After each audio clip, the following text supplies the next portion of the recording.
Hello and welcome to episode 10 of Hybrid Fitness Report. Hello, Jude. Hello. So I'm Paul Reynolds. I'm Jude Reynolds. He is. He's definitely Jude Reynolds, and we're here together. Make some nice change. And this week we're going to have a main. Really scared me.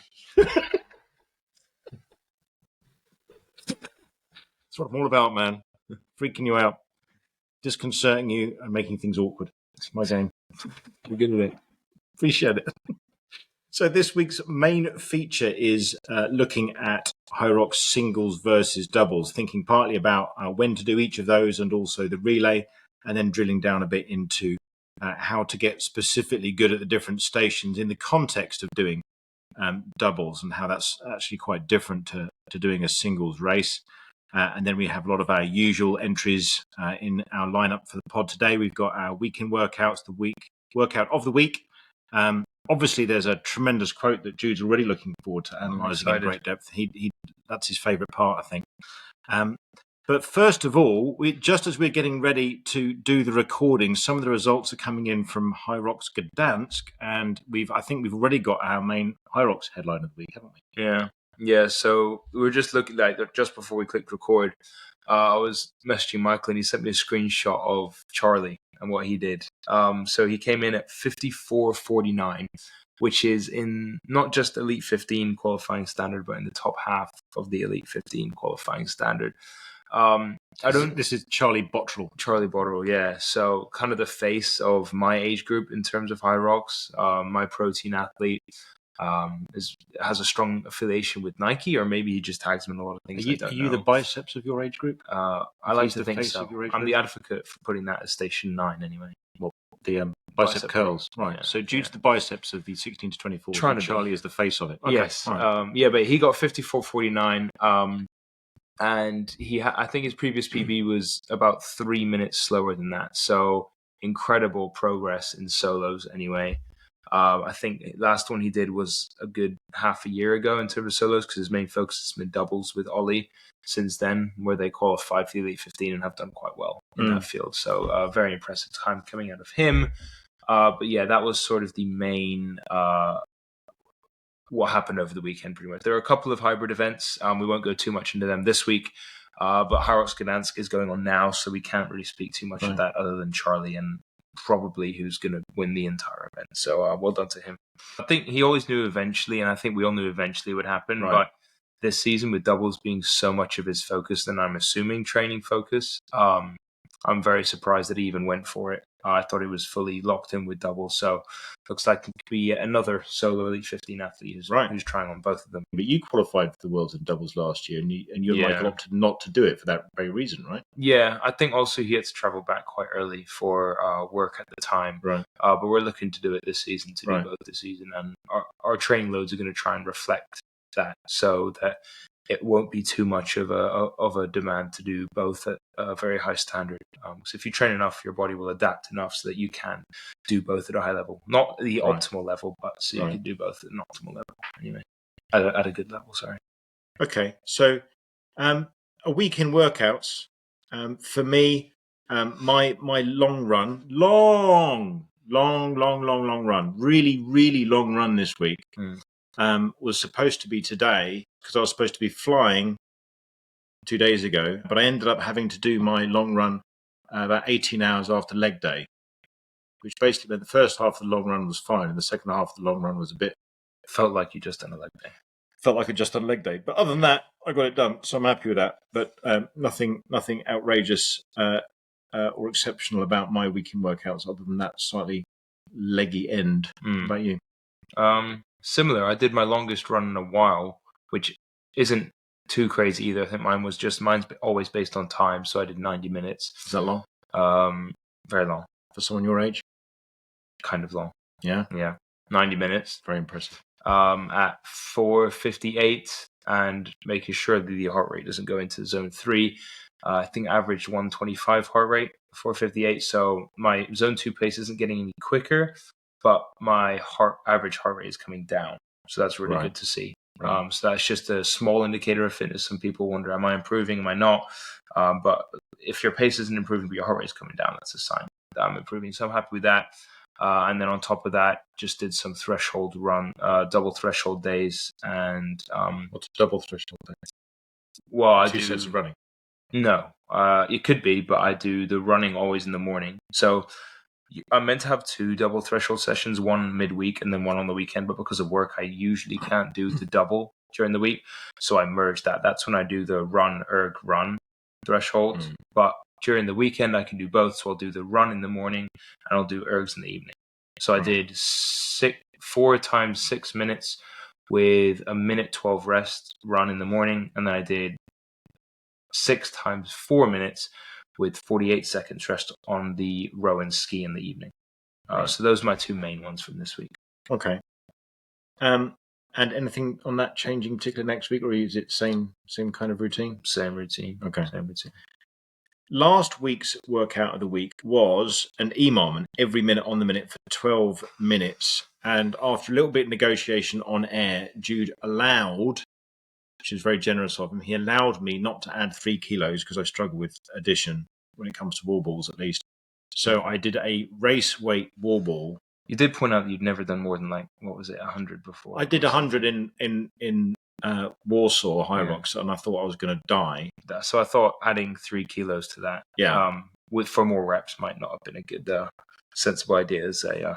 No, I figured 144 reps in half a day was sufficient. Never mind 12 minutes, but I did it in 12 minutes, and the last 3 sets were a bit of a struggle session, but they weren't. I felt it in the shoulders, in the front of the more shoulders. Than the legs and the lungs. Oh, well, yeah. Well, it was the little muscles on the inside of my shoulders that were going, are you really sure this is a sensible idea? With the rest of me was like, okay, we're shutting down, but we're used to it. So my legs are not... That's a good thing that you can point that out to sort of highlight what needs work then. So you now know that your shoulder muscular endurance perhaps might be rubbish. Well, less good. Yeah, anyway, significantly less good. Yeah, the rest of it, I've caned the rest of me sufficient that there's a sense of resignation in my lungs and my heart when I get to a certain point and goes, here we go again. Just to let you know, we're shutting down, whereas my shoulders kind of panic and scream at me. So they're the most, they're the least cooperative. They shoulders. Are. Yeah, my shoulders are the least cooperative part. And you did what weight for yours? 12. But kilos. not with the helpful wall balls that bounced off the wall and into. Oh, you're using a med ball? Yeah, the ones that just kind of stuck to the wall and then one that's more like down. A bomb. Yeah, it felt like a brick. Like I had to be so close to the wall to catch it again that it was. How far away from the wall? Tongue length. Really? Always. Always. The safest way. So this week's WOD, what are we doing? This week's WOW, in fact. Yes, this week's WOW is from the hybrid engine that I'm following. It's 100 calories on the assault bike, but every minute you have to hop off and perform 3 devil's press with 15 kg dumbbells in each hand, or scale that weight if you need to. A devil's press is where you hold dumbbells in obviously both hands and you come down into a burpee with your chest between the dumbbells. And then you stand up with wide legs so that you're able to swing the dumbbells back between your legs and then press, fully extend overhead. So you've just got 3 of those with 15 kg each. So you start from standing. Yep. Go down into sort of a deep press up. A deep press up position. And then you get up super carefully so you don't hurt your back. And then throw the dumbbells. You just get up. Just get up. Wide stance through the legs and extend overhead with the elbows. Sumo stance. Yeah. And you have to straighten your arms? Yeah, has to lock out. Otherwise it's not a devil's press, it's just a slightly bad person's press. Well, the hybrid games would allow it, but not many other places would allow it. Controversial. Yeah. Okay. But yeah, you do that for time. So this one is a max effort. Do this for time. And you're doing it with 13 kilo dumbbells. I'm 15. not. 15 kilo dumbbells. I'm not. I'd recommend 6 or 8. Okay, so I'm doing it with 8 kilo dumbbells. You're doing it with 15. So if you look like me, 8. If you look like him, they don't know what I look like. Well, they have to come off Spotify and Apple, jump onto YouTube, see what you look like, and go. Or Instagram, JR Hybrid Fitness. Ah, nice. Nicely done. JR. Then I can go live. If I get 150 more of you, then I can go live. So, because last time I got humbled by Instagram, they said not enough people care about you. So you're not tried to live stream him at a race. from his Instagram account and hit record, and it said, "Yeah, you haven't got enough followers to do this." Yeah. My friend was filming me, and I was like, "Why is he not live streaming?" And then he posted on my story that I'm basically no one cares. No one likes about you. my account. Yeah. Yeah. Sad but true.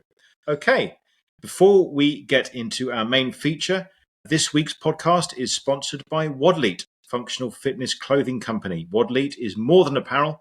It's a mindset, a community, and a call to action. Whether you're just starting out or pushing towards elite performance, WoDLETE exists to support and inspire your journey.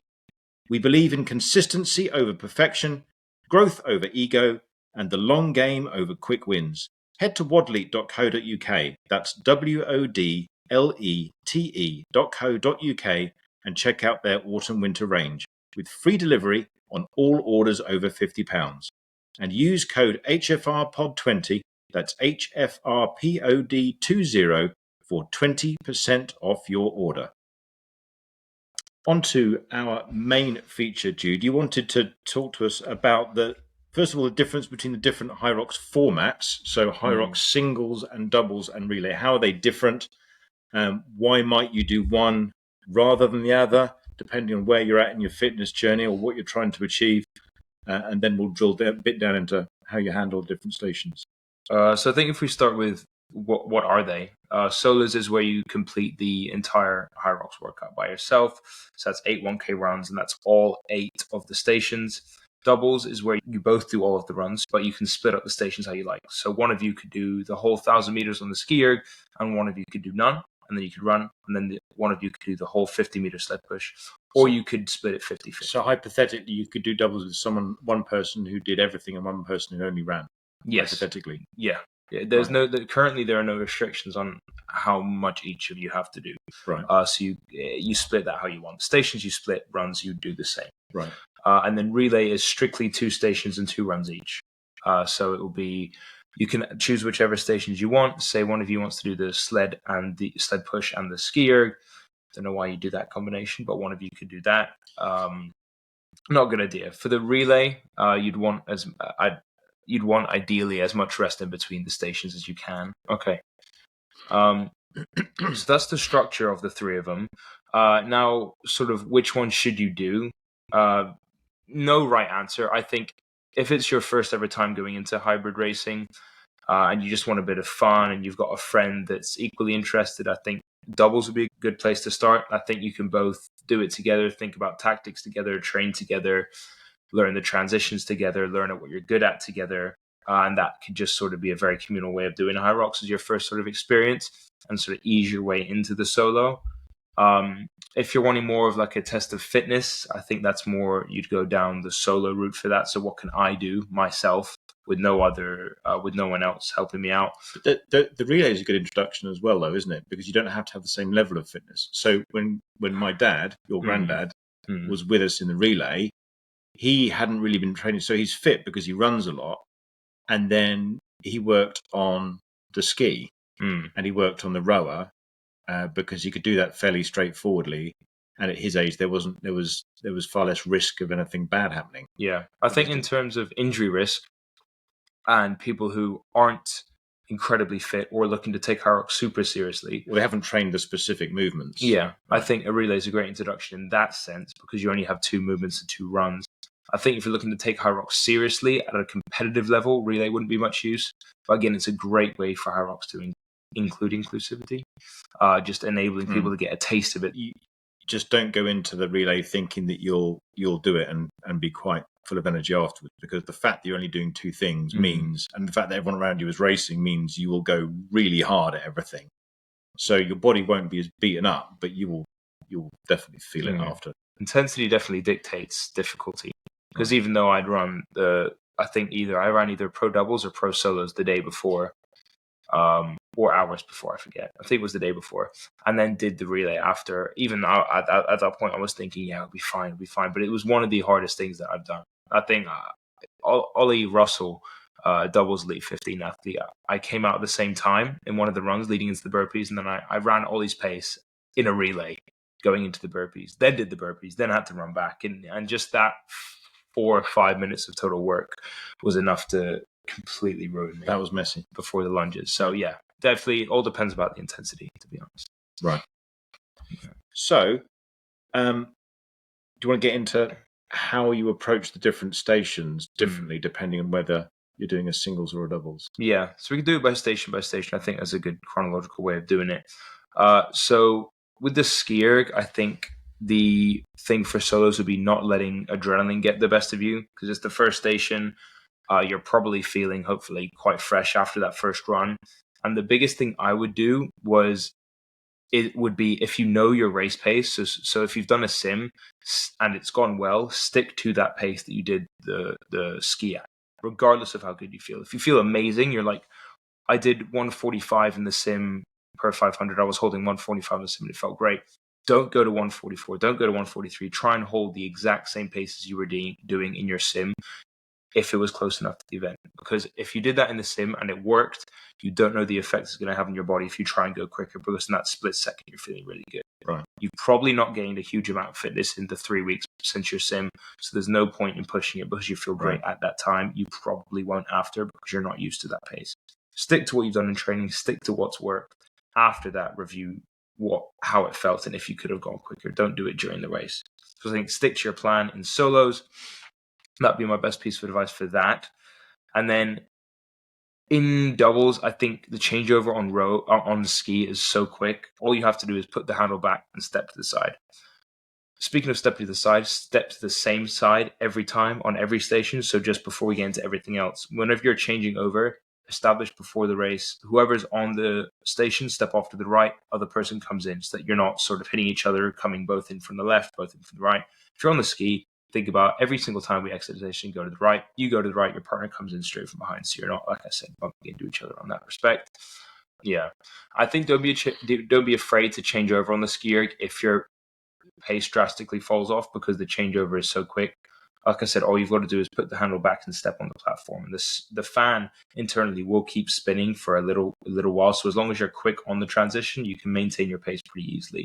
So I think if you were planning, for example, on doing 200-meter intervals in the ski erg, which I think is quite long, but if you're planning on doing 200-meter intervals and you notice your partner start to fade after 150, 140, don't make them keep going. Be open to change and adapt on the fly. If they're fading, come in, sub. So you say 200's long. What would you normally use as a changeover? It depends on how you're feeling on the day, obviously, and the strengths of you too. But anywhere from 125 to 200, I'd say. 200 being the longest interval I'd recommend. And does that vary according to fitness level? I mean, would a less fit person have shorter breaks, or would that not make any difference? I think it's too subjective to give a definitive answer on that. But I think do a sim together if you're going to run a Hyrox together. See what you can do, and base your race plan off of that. And if it doesn't go to plan, be okay to change, because you won't always feel the same on race day as you do on the sim day.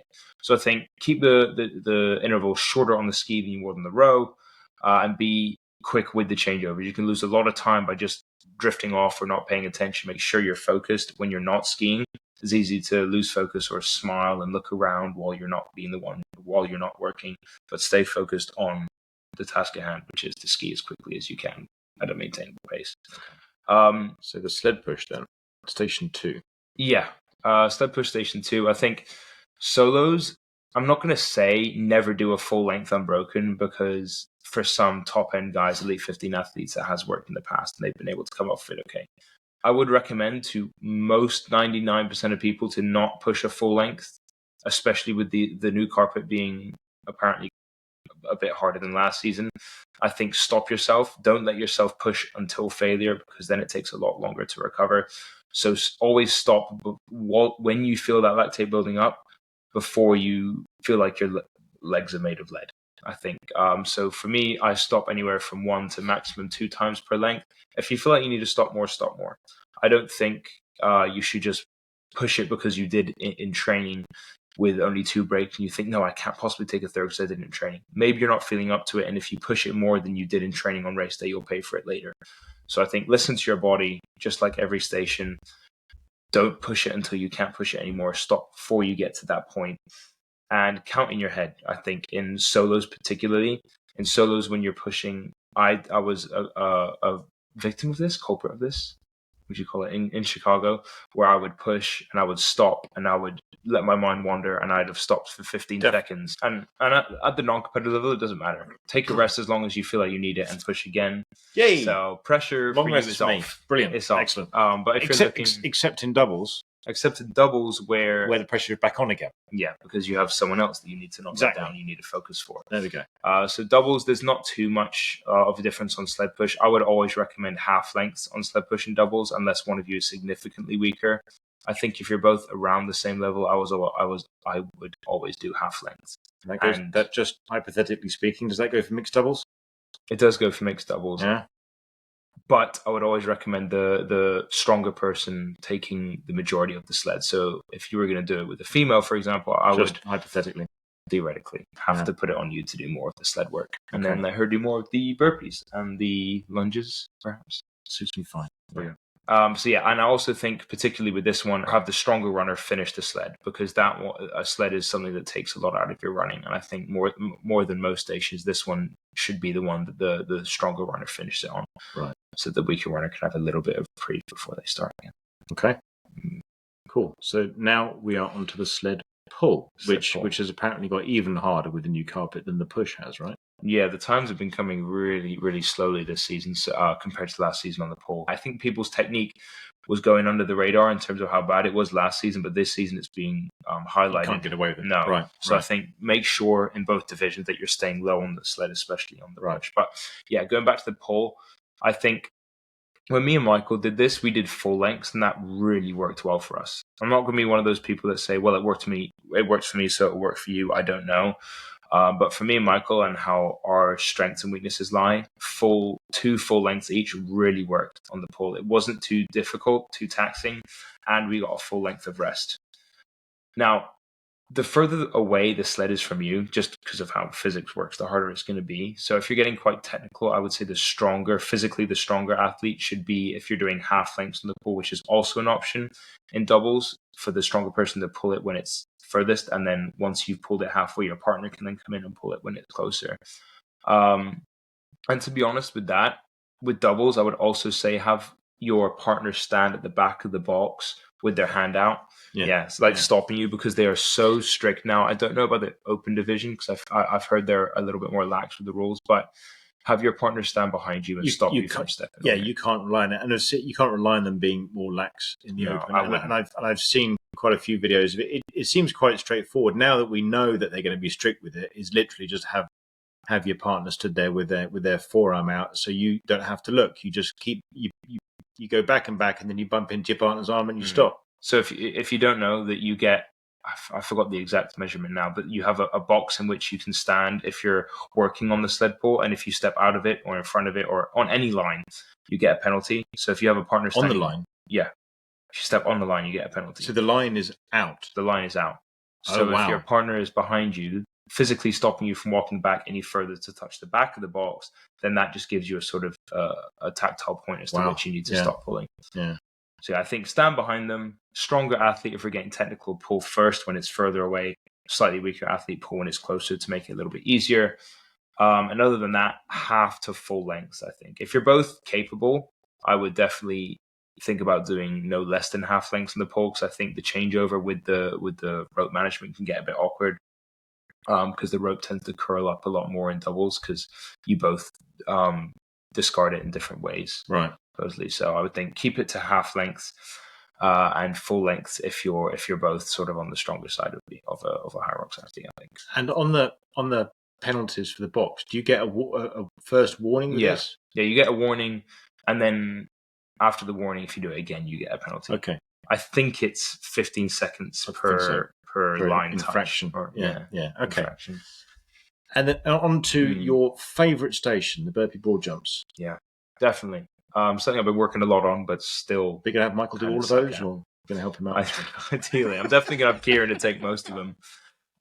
So your next doubles with the Kieran, and how's he with the burpees? Better than me, right? Not his favorite, but definitely better than me. I think how I've always done it, whether it be metrics, whether it be Hyrox, the only two hybrid events I've done doubles in, really, I've split it up anywhere from 6 to 8 reps each. It's hard on burpees if you're doing doubles to split it distance wise because there are no markers, like there isn't a row or a ski. You don't go by feel. You would if you're really suffering. I would say I'm going to do 4. Or for example, in metrics, I was feeling really good, so I said to Tony when I was doing it, I can do 8. And I did 8. But I think it's harder to communicate because you're facing away from your partner on the burpees. So if you can stick to a plan of say 6 to 8 and just pay attention to your partner, because if you say 6 to 8, that means they can stop at 6, 7, or 8. So if you're not looking at them, they're not looking at them, and they stand up and look at you, that's wasted seconds as well. So if you're on the competitive level, definitely make sure you are paying attention at all times during the race, especially this one with changeovers. And like you said, with everything, make sure you are open to change that. If one of you is really, really suffering, some of you might need to do 10, one of you might need to do 10, one of you might need to do 4, just to be able to recover during that area and in a place you didn't anticipate needing to. But I think the sweet spot for me has been anywhere from 6 to 8 each. And that'll give you anywhere from about 15 seconds of rest in between each one, 15 to 30, depending on how you are with burpees. And I definitely think be mindful in doubles to go quicker than you are in solos. Sometimes it's easy in doubles to default to your solo space because that's what you likely train more. If you do, I don't know. But for me, that's happened where I sometimes default to solo space because it's easier when you're getting a rest, but don't. I think go do whatever pace you think you do for solos, purposefully go quicker. I think the station's never going to be easy, so don't let it feel easy. At no point should burpees be a recovery. At no point should any station, if you're trying to be competitive, be a recovery. But I think, definitely go a little, whatever you think you're doing for solos, be mindful to go quicker in doubles. And on solos, pace yourself and rest at the bottom. In doubles, I don't want to think about resting at the bottom because I want to think about resting while my partner's going. Whereas in solos, I think if you're resting, I see a lot of people half standing up or kneeling and resting. I think if you want to stand up to get more air in and you feel like you might need like a 20 to 30 second breather, then I think that's fine. But if you're looking to keep the cadence somewhat consistent, I think definitely take that breath or two at the bottom when your body is completely at that sort of prone state when you're not using any energy. And that was the one good tip or probably the most important good tip I had before my fairly horrible BBJs at the one event I've done. And I was literally counting 4 breaths. And so my progress in BBJs is not counted in overall time. It's counted in how many breaths do I need in between each burpee. So at the moment, I'm training with rather than having a 3 to 4, I'm having a 2 to 3 breaths, which means I'm going quicker. So, I've only done 1, so there's still no pressure to bring your burpees down from 5 to 4.5 or anything like that. Just make it feel better. Make it suck less. Make it suck less is probably going to be my motto for Vancouver in December. Especially as we're both the heavier side of Hyrox athletes. They kind of suck for both of us. Well, you're the heavier and taller, so it double sucks. But then Dylan Scott's still 6 foot 6 pound. He's still really good. But anyway, I think rest of the bottom. I think I've not an objective statement, but I would never bunny hop, meaning do not jump both feet up at the same time and leap in solos, purely because I have never seen anyone put down a very good Hyrox time having done that. I've seen people get very good burpee times, but Hyrox is not who's the best at burpees, is who's best at Hyrox. So I've not seen one person put down a very good Hyrox time or a very good run after the burpees after having done super quick 2-foot jumps one after the other. You're talking about the jumps into the hands? Yes. Before you... Yeah, so I would always recommend either kneeling or stepping up into your hands than jumping with both feet. The only person I've seen put down a good Hyrox time, I correct myself, is Hunter McIntyre, the 3-time world champion. Other than that, every single Hyrox athlete I see does the step. Even Travis Oles, someone in my age group who's known for his burpees, does the step in solos. Doubles is different. If you feel like you have enough left with your recovery and your partner is slightly slower, so they take longer to do their reps, and I think that's fine. But I definitely think solos, as a starting point anyway, try the step. If you felt like that was way too easy in your second event, maybe try the hop. But even then, I think the step is always the way to go in solos. Okay. So having done the BBJs, we're now completely destroyed and staggered round a run. And with great relief, end up at the rowing machines, which presumably is the station where the changeover is worst in terms of wasting time. So you want to have as few changeovers as possible? That was the thinking when Hyrox first started getting competitive, but a few doubles have crept in posting some really, really good row times, changing over 4 times within the 1,000 meters. Right. So there's no exact science on this sport yet because it's so new, obviously. But I think starting at solos, I think this is a great time to sort of mentally reset, not physically reset. Because although it is the only station where you're sat down, again, if you're being competitive, no station is a rest, so it's not a rest, but it is a time to collect your thoughts. If you're it depends how the BBJ is going. I might sit down doing the BBJs. Sit down, Jude, not lie down. Sit down. Yeah, well, you just said, it's the only one where you sit down. It depends how bad the other ones are going. I might have a sit down in all of them. That's true. Or during the wall balls as well, because some people get benches for that.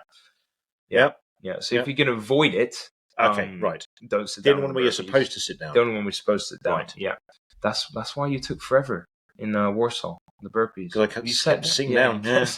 I kept telling you, that's not how you do them. You just kept sitting down, Dad. I like it like this. It's easier. Yeah.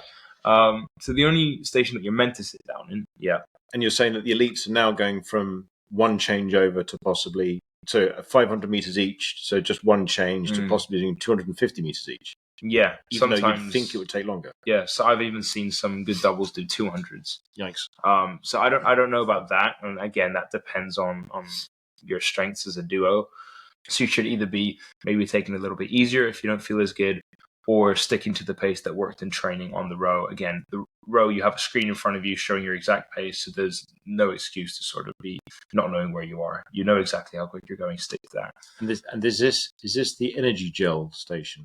Yeah, so in doubles, probably the best place to take your nutrition if you have any, or if you're someone that likes to take a gel or some candy or anything like that, you'll be standing behind your partner and probably will be the station, maybe other than the wall balls, we have the longest rest, depending on how many they do. So if you're doing intervals of 250, 500 meters, which is on the longer end, you could have anywhere from a minute, which in terms of a race is a lot of rest, to 2 minutes, which is a whole load of rest. So I think now, while your stomach is settled, or more so than it will be for the rest of the race, take any food in now so your body isn't having to sort of shunt blood everywhere to deal with both things.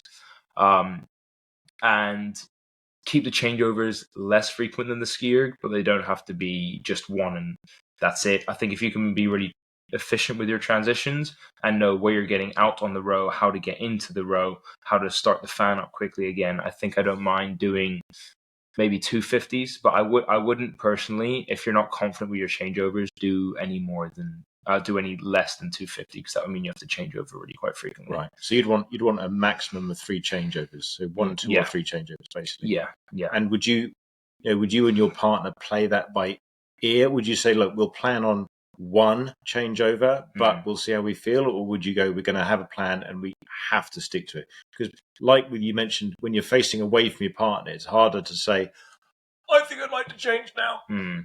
Yeah.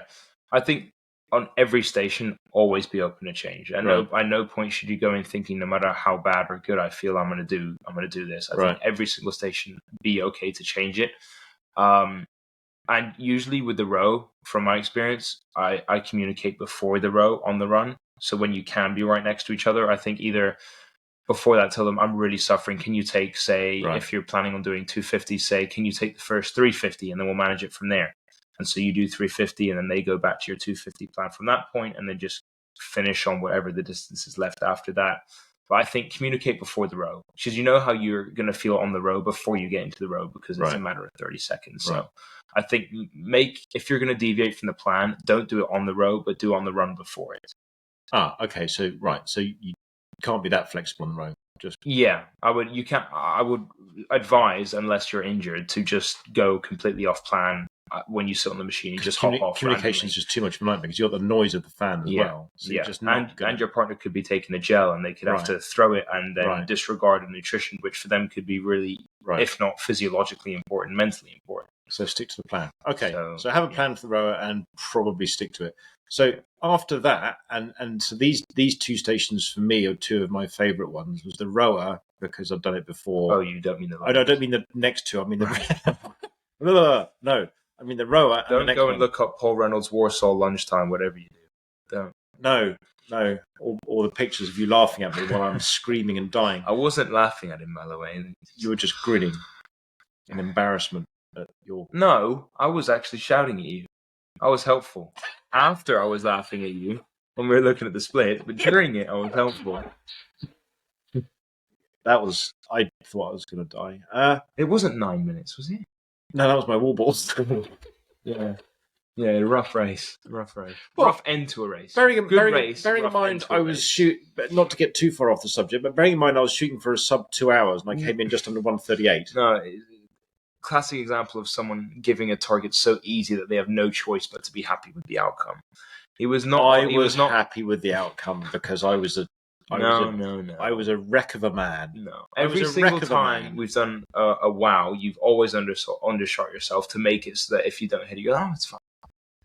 Very common thing to do, and if you're one of those people who do it, that's fine. But I'm just saying you were in no shape to barely crack the 2 hour mark. I have a very, very realistically low opinion of my abilities. Yeah. Emphasis on the low. You do. Yeah. Okay, so anyway, one of the stations I do like, not just because it's short, is number 6, which is the farmer's carry. I feel like that's one where I didn't put the kettlebells down on my one Hyrox, and I was quite happy with that. And I didn't Sinead bent them around at 100 miles an hour like she did at the World Championships. But this seems to me a lot more straightforward. Like, so how do you in a doubles where you might both be capable of not putting them down at all. I mean, it depends how it goes on the day and whether it's hot, so you got sweaty hands. But let's just say, for the sake of argument, you would think of, I could do this whole thing myself. You're not going to, so how do you split it? I think most of the elite guys, if not all of them, could definitely do it all by themselves. Right. But I think it wouldn't be beneficial. Always split it. Now, looking at the reputation of the courses, it's now become quite consistent to have a 2-lap farmer's carry. And so a simple division of that would be the stronger runner finishes and does the second lap, and the weaker runner does the first, so that the weaker runner can come off having a little bit more of a rest. But I like to think of the farmer's carry not really as much of a station, but as just like a slow run. So I don't really think of it as something where I can You think of the farmer's carry as a slow run, huh? In terms of the toll it takes on your body. Oh, okay. Yeah. Right. I wouldn't recommend that a solo's running with it, because that can take a real toll on your breathing, because the amount of oscillation that your body does if you're jogging up and down with 64 total kilograms in the pro division in your hands, regardless of who you are, is going to take a toll. And whilst you may get 10 seconds quicker than you would have fast walking, you'll lose it on the run. You'll lose it on the run. Right. Pretty sure of that. So I think doubles, 1 lap each would be a great split. And like I said, again, the stronger runner finishes to make sure the weaker has a bit more of a recovery. So the emphasis there is the weaker runner needs to recover after the farmer's carry, not going into the farmer's carry. Yes. And do as I say, not as I do. Don't sprint with them even in doubles unless you discuss with your partner. Because I sort of left Zaid for the crowd on that one. I got excited. You did. Zaid's really strong, but he wasn't expecting me to do that. I didn't discuss with him at all. And what happened was it I took the second lap, as I said, I'd recommend doing, and just went. Yeah. And there's a clip of him reaching out to try and get me, and with no avail. He did not prevail. He did not prevail. No, he did not, because you legged it. Yeah, so don't do that. No, because that's mean and inconsiderate. Yeah, but it's good for content. It was great for content. Yeah. Yeah, so don't leave your partner in the dust, and don't not communicate with them. Definitely take it at a manageable pace. Use it as a mini recovery if you're going to do that for any station, wherein you can walk with the kettlebells and then slowly jog without them, or walk in both stations, both sides of it. But I think there's not much to say with that. I would recommend one lap each. If you have to break it down to half a lap each, then that's fine. But get the chalk. Make sure you complete your lap, and make sure that you stick to the plan on that one, because dropping the kettlebells out of nowhere can you'd have to bring them back to the position in which you dropped it. Then you have to regrip and stand up. The toll on your forearms, dropping them and then picking them, as opposed to just pushing through to the end, can be quite significant on this one. Right. Okay. So next one, which is where a lot of people seem to really find it a strength, whereas I thought I was being tortured to death, is the sandbag lunges. And this is the one, as far as I can tell, the one doubles station where there's a risk of having a complete penalty nightmare through not doing anything dumb. It's just that the transfer of a heavy bag between two people, because you cannot put it down. Yeah, I wrote it down as well. The lunges and the rows, the two with burpees. But transition-wise, the most susceptible stations to get a penalty with. In doubles with the sandbag lunges, me and Michael did this, and I strongly recommend it, would be whoever's starting on the lunge. Hey, don't share that. If it's really useful, no, what just are write we it down. trying to do here? Well, just make sure that no one who's trying to beat you listens. Okay. So if you compete with Jude, don't listen to this because this is great advice about sandbag lunge doubles transitions. Yes. Okay. Give them time to leave. Okay, they've left. Okay. Right. So how do you, Michael, do it? The one that is starting on the lunges goes straight to the start of the lunges, and the one who's not starting goes to grab the sandbag and brings it to them. Ooh. So you save a bit of energy on that partner having to pick up the sandbag, jog with it to the start line, and then go, whereas the partner who's getting to rest first does that themselves. That sounds very cunning, that people racing it you shouldn't have listened to. Yeah. So I don't think they know to come back yet, but can they come back now? You just wait for them to come back. Okay. Now they're back. Okay. Right. So that completely useless bit of information that no one's caring about anyway, about starting the double sandbag lunges. Now when you've kicked things off, how do you manage it then? Then I think about it similar to burpees. There's no real great sense of knowing how far you've gone other than judging the lane distance. But at that point, the race, you're probably not great at that. So can you talk more on this one, though, to manage to change things ad hoc? More so than burpees, but still you're facing the other way. So I think for me, it's been anywhere from 8 to 10 reps has worked for me. I think about lunges in reps. So I think, or length. Reps or lengths, I think, because typically the lunges stations nowadays will be 4 to 6 lengths. So I think that's quite an easy way of thinking about it. You do a length each with the stronger runner finishing. But if you're not quite at the point where you can do with a good cadence or with a cadence that's acceptable for both parties for full lengths or around 20 meters at the chosen weight that you race with, then I'd think about it in reps. So either if you're at a point where you're confident and lunges is one of your strong suits, I think thinking about it in lengths is good because you can then, simple way to transition, you can then also save transition time on the floor where they're really strict with it to the dead zone at the end of each side. So at each end of a lunge station, there's a zone in which you can change over with the bags however you like. You can put it down there? No, you can't put it down. Right. But you can move forward whilst changing over. Whereas whilst you're in the lunge active zone, I don't know what you call that. When you're in that area, you have to change over the exact point at which you stop lunging to your other partner. Right. So that's when you see people, the person who's doing the lunging stops dead still. The other person comes up and kind of almost reverses into them and takes it and then swivels round. Yeah.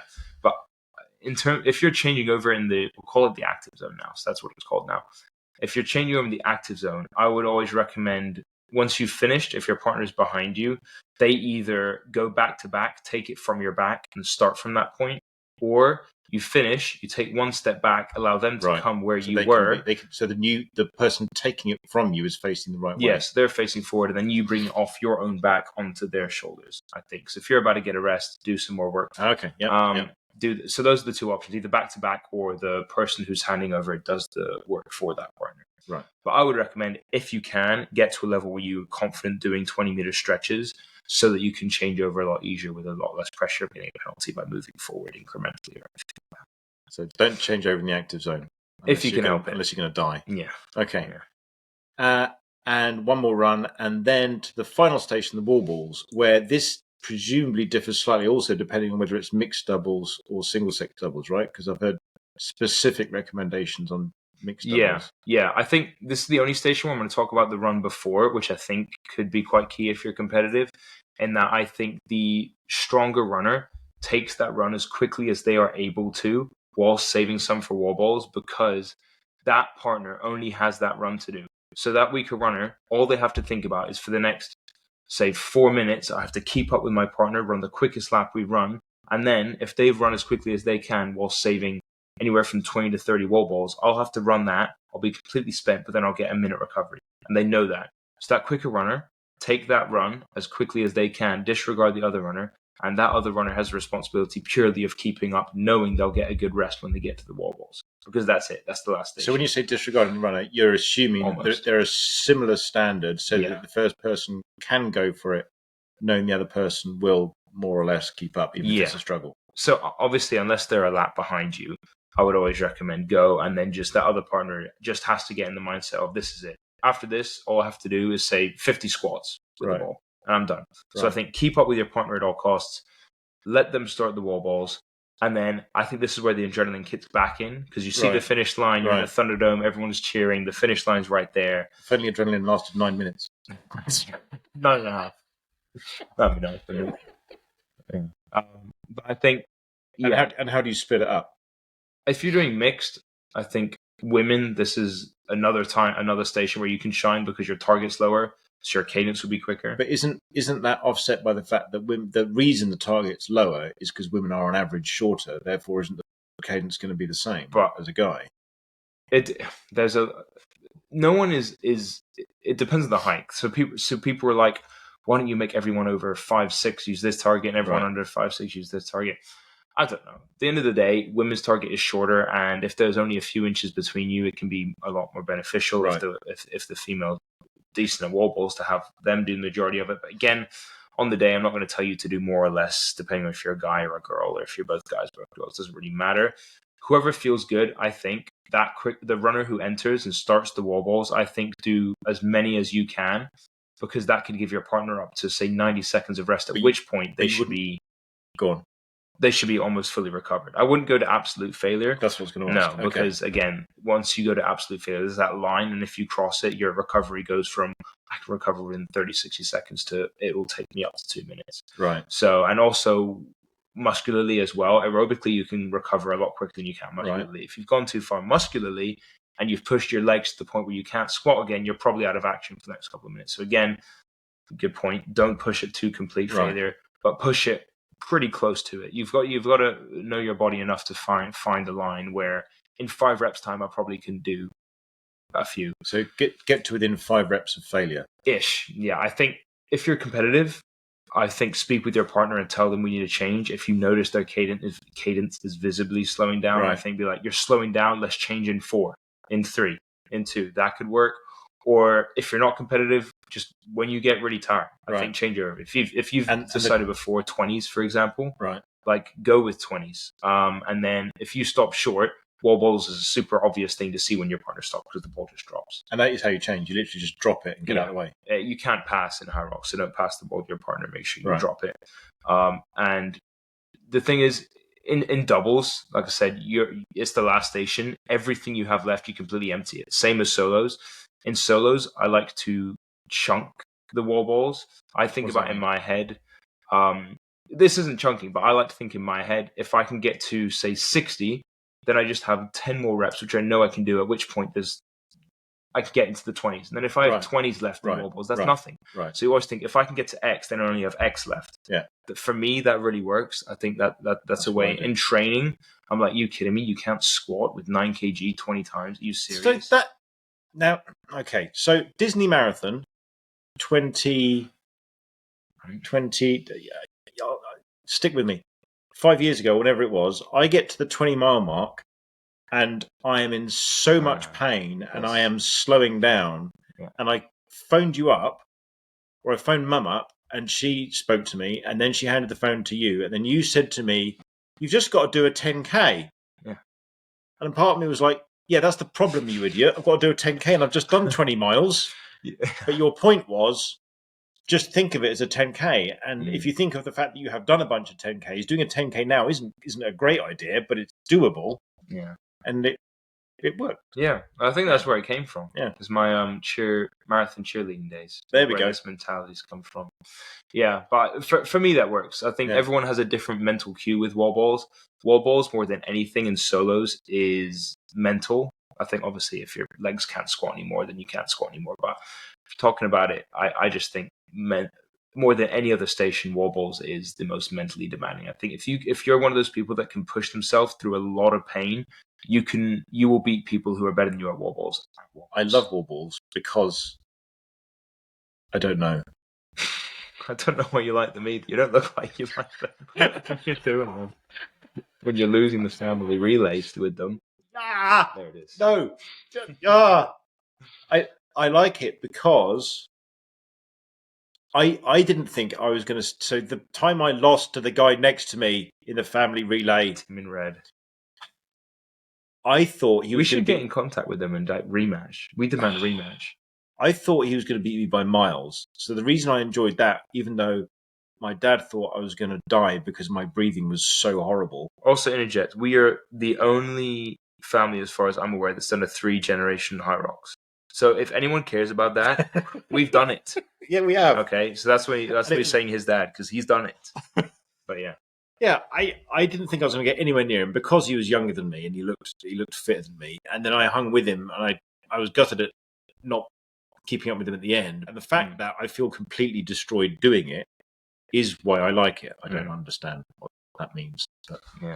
But yeah, I think in doubles, less mental, more paying attention to cadence. I think at the competitive level, I keep switching between the two, but it is important because some people do it just for fun and some people want to be really competitive with it. So I think it is important to distinguish between them.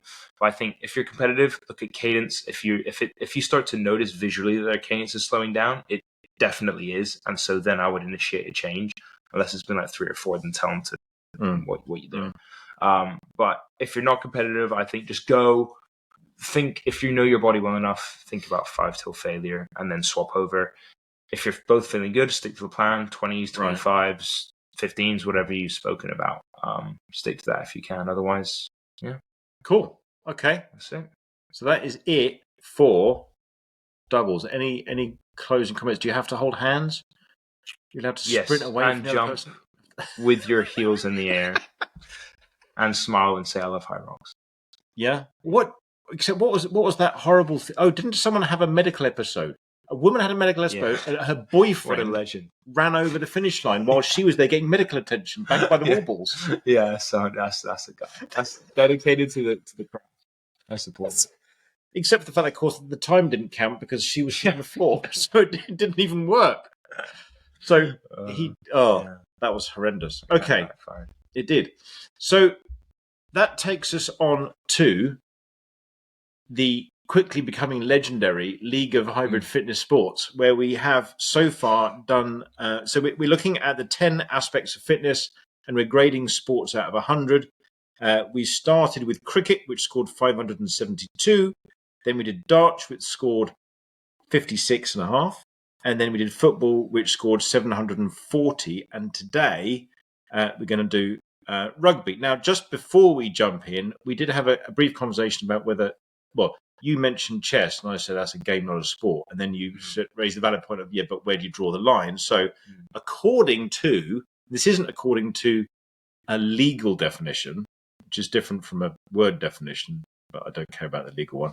But the word definition of a sport is an activity involving physical exertion and skill in which an individual or team competes against another or others for entertainment.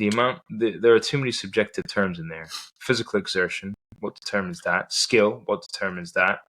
Entertainment, what determines that? That's the way words work, man. They're confusing and difficult. Yeah, you just got to deal with it. That's why people claim that golf is a sport. Okay, so this is the fourth sport we're looking at. We started off with cricket, which came in at 572.